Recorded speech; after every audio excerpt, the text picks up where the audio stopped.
Now let's talk about what the real problem is when it comes to low quality, cheap fuel.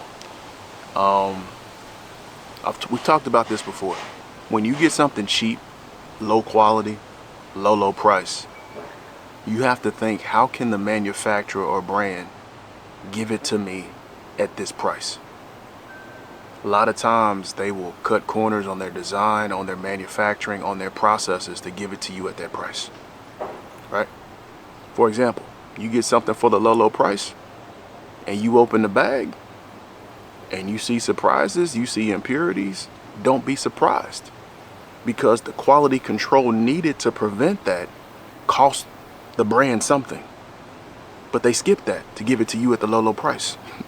The manufacturing process that's needed to be put in place to prevent these things, these materials and substances for getting in there, costs.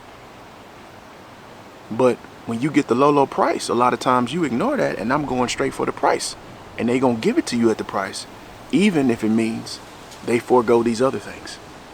Does that make sense to you? So that's the concern about going just on price and not considering quality.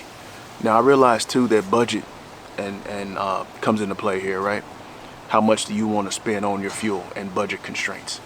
But I don't say all that to say that the most expensive charcoal is the solution either, right?